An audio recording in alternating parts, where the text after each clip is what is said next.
Welcome back to ETAW. Tonight we're going to be going over lacerations and how to close them. Had a comment from one of my friends that asked about carrying, whether it be sutures, carrying steri strips or staples in his emergency pack while they go hiking as a family.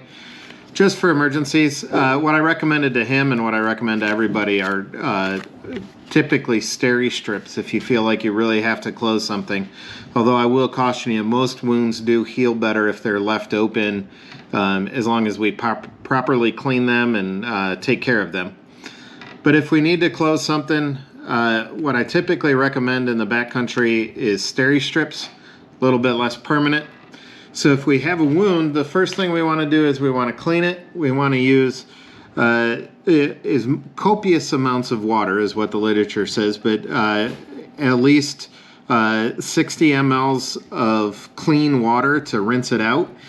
That's the first step. Then we would pat dry.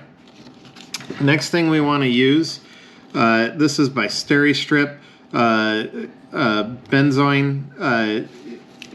There are, non-3M alternatives to use, but the benzoin tincture is what you want to use. This, you would open it, you'd crack this, and then you'd spread it on both sides of the wound, so that, and what this does is it allows the skin to become tackier, more sticky, so it'll hold onto the steri strips better. Next thing we want to do is we want to take the steri strips out of the packaging. Most steri strips are really long. We don't need them that long. These are, if you put them over the wound, it would take up most of the forearm. So what we want to do is we want to cut these in half.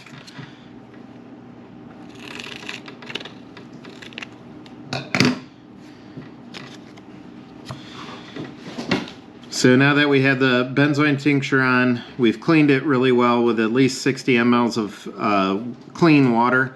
Now we're going to put the steri strips on. And the way we do that, we take these off.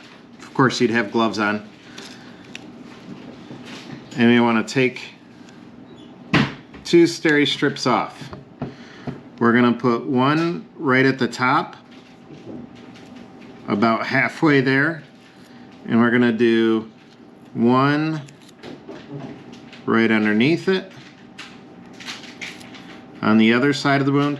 And then what we're going to do is we're going to pull these two together, and that'll approximate the wound so that as we create tension here, it'll close that wound up so that wound will go away. Or I shouldn't say go away, but it will heal up.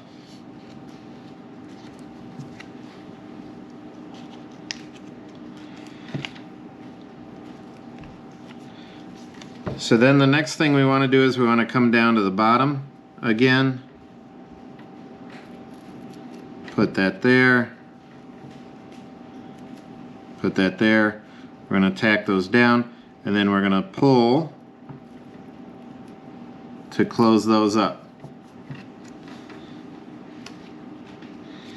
And then on this wound we only have room for really one more.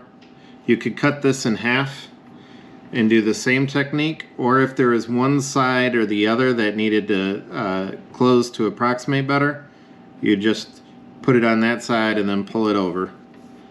And then after this, we just put a band-aid over it, dressing over it.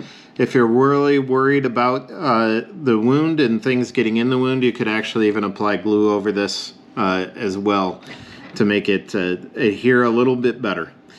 These should stay on for a good 4 or 5 days before they just naturally peel off, and as they naturally peel off, you just leave them off. The wound should be healed up underneath.